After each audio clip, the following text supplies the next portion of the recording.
BSLK stock analysis Friday and onwards. Am I buying or am I not? Watch this very short 1 minute video till the end to find out.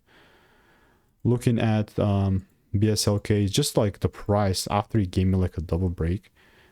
Obviously I wanted to take it low, and as it pretty much gave me exactly that. It started melting, reached a point of right around 27 cents.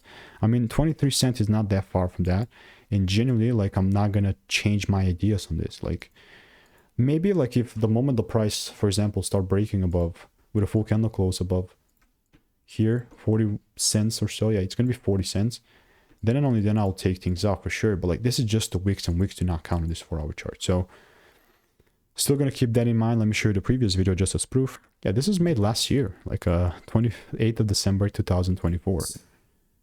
Just gonna be honest with you, double breaks beneath some lows like that. Then yeah, the time was 50 cents. It was crazy.